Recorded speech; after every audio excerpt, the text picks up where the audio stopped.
Hello, everyone. This is episode 17 of the Put Me in Coach podcast. I'm your host, Cole Jenkins. It's been a while since we've dropped an episode, so we had to get a special guest on for this one. This one's a bittersweet one because the person that's on today killed me in high school. I never had to guard him, thank God, but whoever on my team was guarding him definitely got exposed. Uh, he is a absolute goon at Indiana Wesleyan and currently going through the pre-draft process of the NBA. Kyle Mangas. Kyle, how are you, my man? I'm doing well. Thanks for having me on today. Excited to chat a little bit. Absolutely. I saw you. I saw you. I think it was in an interview talking after your Pacers workout, Yeah. and I didn't know that you were in the pre-draft process, so I thought, you know what, let's hit him up and see what he's up to. hmm Um, Yeah.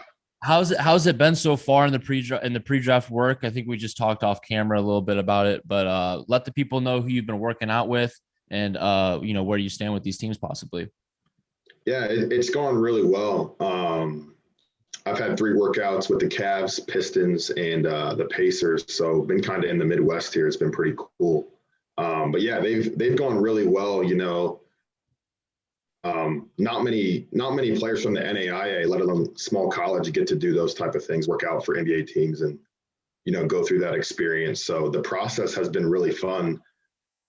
Being there with those high level D1 guys, those Power Five guys from the Big Ten and Pac 12 and things like that. That's been really good because, it's been fun playing in the NAIA. It's really competitive. It's very high skilled, but this is what it's going to look like now, going pro and that type of thing. But, it's been awesome. The facilities are sweet. The coaching staff's really cool. So it's been a great experience so far. Has it been crazy for you? Obviously, coming from Indiana Wesleyan and being in NBA pre-draft workouts, I bet that's hit you like crazy. But like you said, you're playing against these Power Five guys. What's hit you? Mhm. What surprised you more? These workouts, to say, or the competition level at these workouts? Yeah, I mean, there's been a couple surprising things. So like the skill level isn't that different. So like the shooting, I mean, like ball handling, that like the fundamentals, like that type of thing, like that's not that different. But the main difference is the size and athleticism. I mean, these guys are massive and they just dunk everything and they're so fast and the speed and that type of thing. So like that's been the biggest adjustment for me. Like the Pacers workout, there were six guys there total, and three are like projected first round picks. Like Io DeSumo from Illinois, he was like first team All American. He was my matchup. And I mean, it's just like the athleticism is just. I mean, that's the biggest difference. Is it?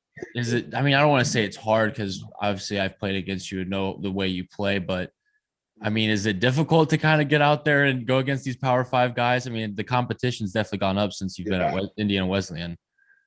I found out that like offensively, I've done great. I've shot the ball well. Like in my game, I'm a pretty fundamental player. I use a lot of fakes and that type of thing. So that stuff has really worked. Like defense, I've held my own, but defense has been the biggest challenge. Like guarding these guys off ball screens pretty difficult because I mean Yeah. they're so big and they can get to where they want to go. And I mean I'm solid size. I'm 6'4", have a 6'9" wingspan, but I mean like the guards out here are 6'5", 6'6", and the bigs are all 7 foot. So like that's yeah. I mean like I said, like that's the main thing Yeah.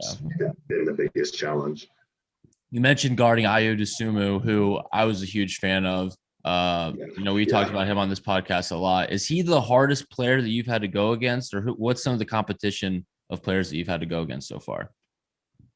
Um, Yeah, I mean, he's probably the best. Like he's just, I mean, he doesn't really have like one tendency. He's a three-level scorer. Like he loves to get to that pull up. I mean, I did an okay job on him. Like he didn't go crazy or anything, but he's tough. I mean, he's really really good, skilled at like he can do it all. Um, like Jeremiah Robinson Earl from Villanova, he was on my team that day. He's really good. And then like Kentucky, there's a kid named Isaiah Jackson. He's one and done. He's like 19, just like jumping out of the gym. So Mhm. I would say those three are probably the best. And that was all in the Pacers workout. On one of the episodes early on in this, I had Jonte Porter on, and he said that one of the weirder, strangest parts of the combine or pre-draft workout was talking to the teams. He said that he was asked a lot of weird questions that really didn't pertain to the game of basketball at all. Have you been asked any sort of questions like that? And can you share maybe one or two that have kind of just been like, all right, what kind of question is this?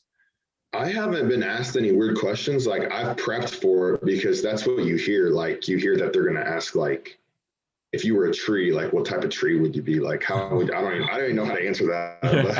But I haven't been asked anything weird. Like, it's pretty normal questions. Like, tell me about your journey, about your strengths, like how you would impact an NBA team. Like, who's your NBA player comparison? The Pistons head coach asked me that. Things like that. Like, I've heard some guys, like, they ask you, like, do you make your bed in the morning? Like, but I haven't seen any weird ones yet. But I mean, I probably will someday. That's the one that I was going to talk about, because I heard that you were, seeing Detroit and talking to him and everything. And Dwayne Casey, like, out in public said, yeah, we asked the guys if they make their bed to see if they're organized. I mean, is that? Oh, you saw that? Yeah, I saw a tweet about it, but it's like, is that really something like you would need to ask a player that you're looking at? Like, I find that so crazy to ask. Yeah.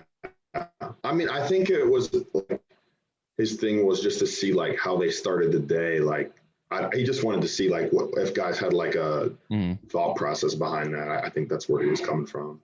I think it's so funny to see those things. I think Jonte said that he was in a room for getting questions asked and everything, and the guy asked him how many basketballs could fit in this room, and it's just questions like that I think are just goofy. And yeah, I just thought it was goofy and wondered if they asked you something like that or anything close. But who are the people that are asking you questions? Like, is it the coaches? Is it management? Is it have you talked to any players maybe? I mean, what have the talks been like? Yeah, it's a mix of the front office staff and the coaching staff. So each team is a little bit different. Like, they do it like, I mean, like one interview, it might be with like the head coach and some of the assistant coaches. And then the other interviews might be with the GM or the assistant GM and like the G League or the G League GM or something like that. So no players are really involved with it, but it's just a mix of different people. Like my Cavs one, there's like 6 or 7 people in there just kind of asking you questions. But like for the actual workout part, there's like 30 people in there in the gym watching you play. So like the first time I went out there, like it's a little weird at first when they're all just kind of staring you down. But once you get going, you don't really think about it. How many people are at this combine as far as players go? I mean, is it like 5-on-5 and that's it? Or is there more players at the gym than that? The normal one is like normal workouts. They bring in 6 guys, and the majority of the on-court stuff is 3-on-3. I mean, they do 1-on-1 too, but most of it's 3-on-3. So they'll bring in a mix of bigs and guards and that type of thing. But I mean, it's really a full day. Like they do like your medical background, your measurements, like wingspan, all that stuff. Some athletic testing, like we talked about, interviews, and then you're only on the court for actually like an hour 15, but the whole entire day is like 8 hours or 9 hours.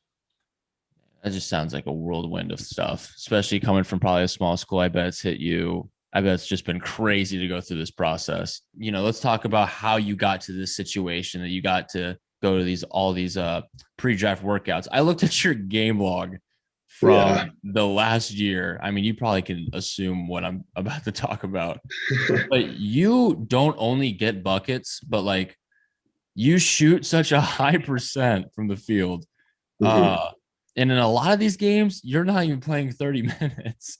So it's like, what is it like to play? Obviously, I've been to Indiana Wesleyan. I know a bit about them. They're a very talented team, always, top 5, top 10 in the country.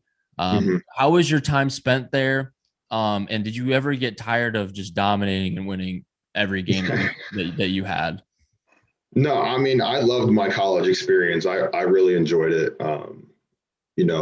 Indiana Wesleyan was a great fit for me as far as basketball wise and people wise. I really built some good relationships with I mean, built some good relationships there. But I mean, as far as the basketball goes, yeah, it's a really successful program. Um, and yeah, I mean, I kind of came in right away and just, I mean, boom, just adjusted like that. Mm. And I mean, just kind of made an impact with my scoring my first year. And then from there, my impact kind of got bigger. So, yeah, I mean, as far as my game goes, just I try to be really efficient and consistent. So, almost all of my shots in college, I think, were either literally right around the rim or from the three. So, you know, NAIA level, small college level, the guards are a little bit smaller, so I'm able to use my size and kind of post up guards and that type of thing and take them down low. But yeah, I mean, efficiency is really important to me. So I'm not out there, you know, jacking up shots, taking bad shots, and finding it within the rhythm of our offense. We play pretty fast. I think we average 95 a game or something like that. So unselfish basketball. It's really fun. So, okay. So I want to assume that you weren't the only player on your team because Indiana Wesleyan's really good. But like your stats, they say you're the only guy. You had games of 38, 51, 34, Mhm. 30. Let me scroll down a little bit. 43. Jesus. 35, 32, like multiple 35 plus games. All right. So Yeah. I'm just wondering when you're in that mode where it just feels like everything's going in, like this guy can't guard Yeah. me. What's that feeling for you like? I mean, is it no one can guard me, or like what does it feel like to just get hot? Yeah. I mean, you feel almost unconscious. I think that's a good word for it. I mean, you're in the zone. Like, I mean, you kind of just block everything else out. And I mean, at Iowa, we do a good job of, you know, finding the open guy. We average like over 20 assists a game. So, um, like I said, like we're always trying to create for a teammate and to, like see how we can get someone else open. So like though I score like that many points, I try to really return the favor and get my teammates open. So my assist numbers go up. I try to set screens for a lot of guys, and I mean that's what makes basketball. I mean the most fun when teams are playing together like that. Mm-hmm. That's when you do well. Everyone's scoring, that type of thing. Are teams, when you're in this pre-draft process, do they talk a lot about the competition that you're against? I mean, Mm-hmm. obviously it's something that they are considering and they know, but when they're asking you questions, is that like the main point of discussion?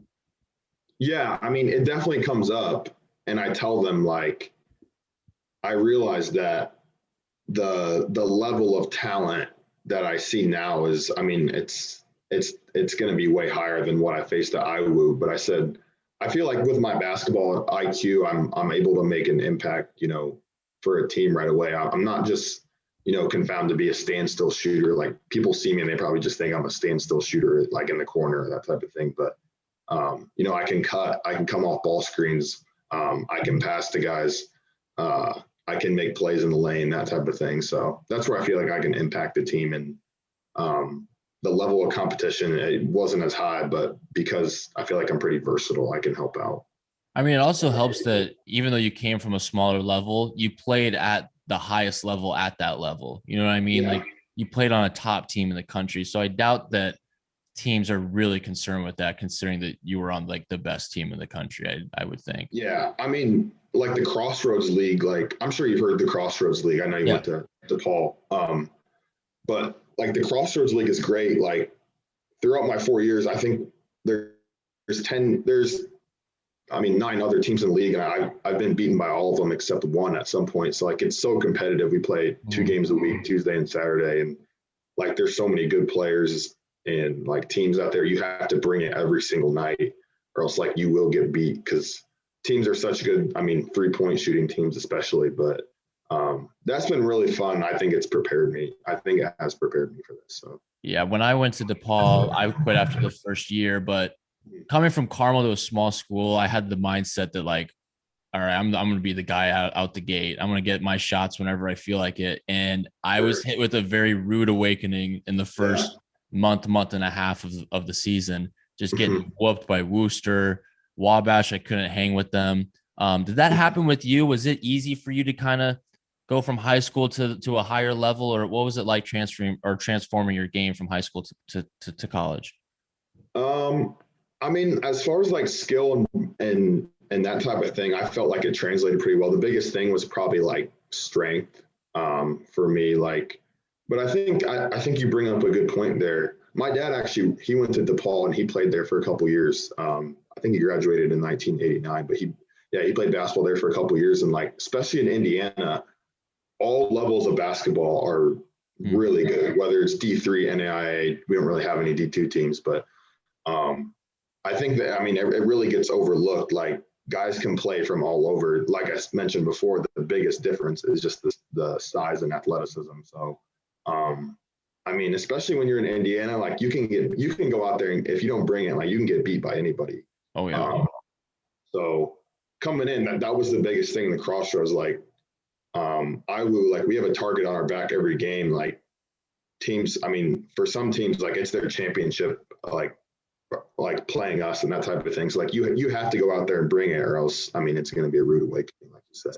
Put Me in Coach podcast is brought to you by Manscaped, the best men's below the waist grooming. Manscaped offers precision engineered tools for your family jewels, and they just launched their 4th generation trimmer, the Lawnmower 4.0. You heard that right, the 4.0. Join over 2 million men worldwide who trust Manscaped with this exclusive offer for you. 20% off and free worldwide shipping with the code GOODTIME at manscaped.com.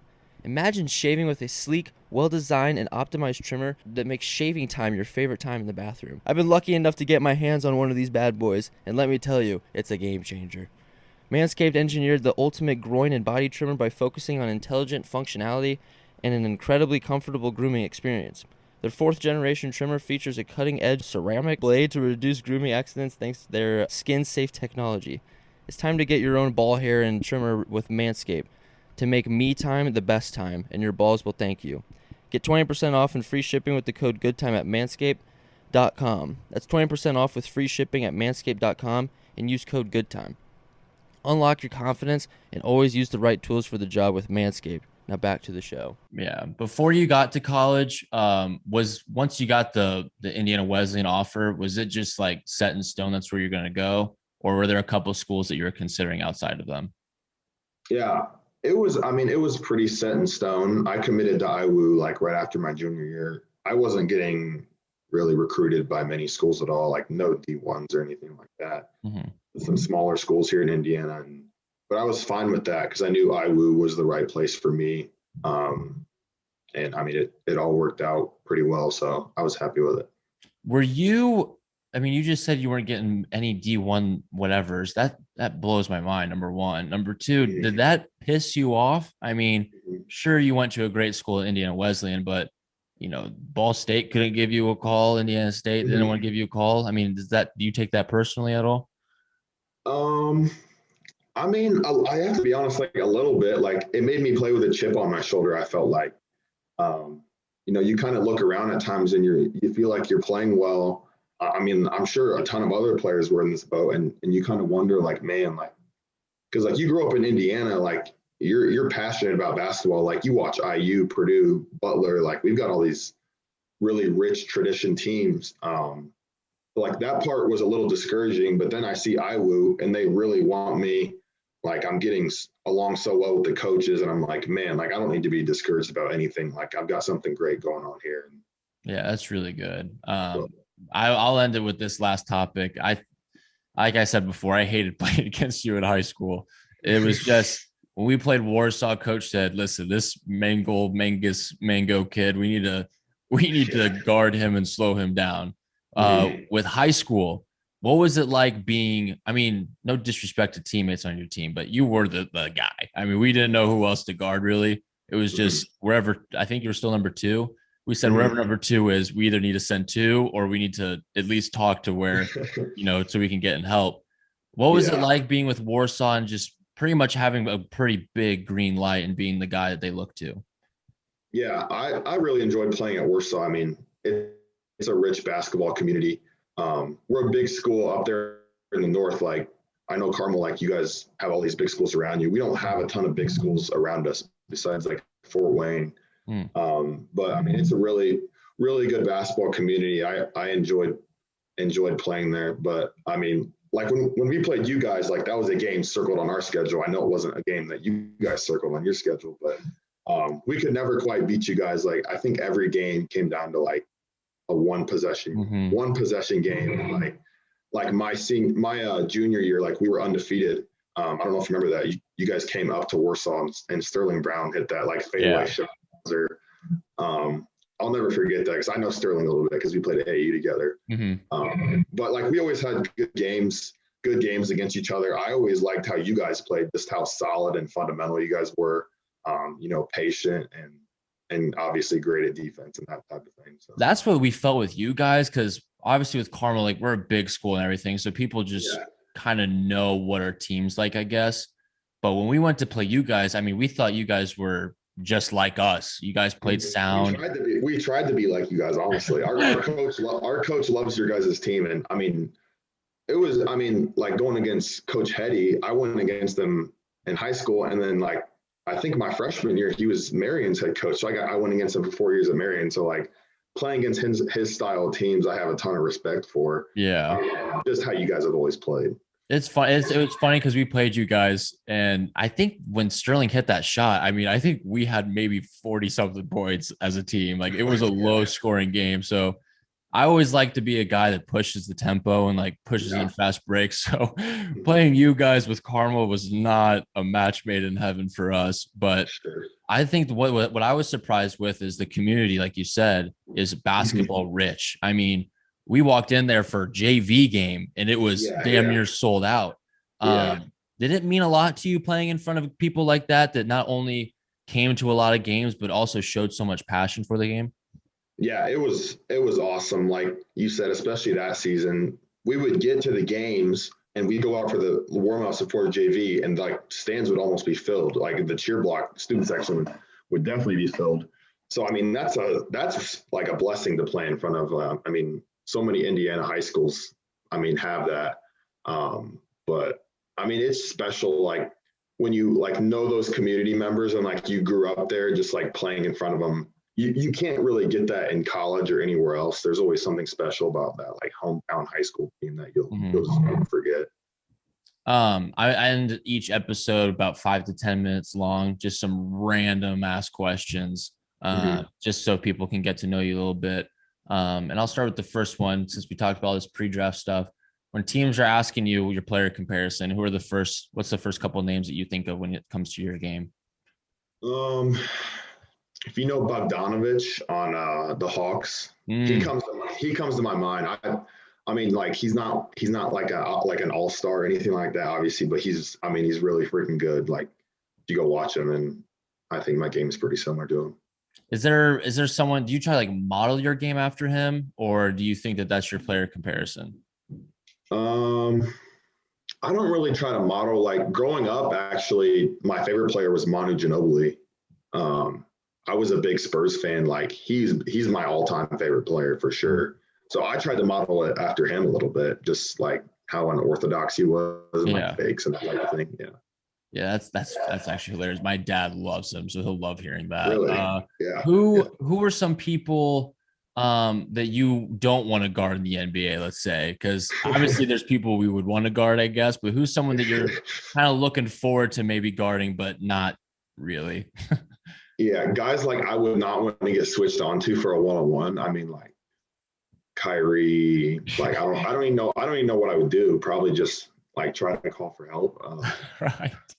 Harden, I mean Luka. Those are the guys that come to mind. Like, I mean, in the NBA, everyone's hard to guard, but when you have to like try to guard those guys one-on-one, you basically just kind of have to hope they miss. Have you thought about that at all in this process? Like, man, let's say the Pacers get me. All right. Wow, I gotta guard Stephen Curry tonight. I gotta guard. I mean, do you think about that kind of stuff at all? A little bit, but I don't think it would really hit me like until it actually happened. Right. Thinking like I really have to go guard the best shooter of all time tonight. Like I got to get ready to try to run through 50 screens every possession, like Draymond Green, like hitting me, like all that stuff. Yeah. I don't think, it wouldn't really set in until the day of, and then I'm out there. I'm like, oh, I'm really in this. Okay. Right. It'd just be a in the moment kind of deal.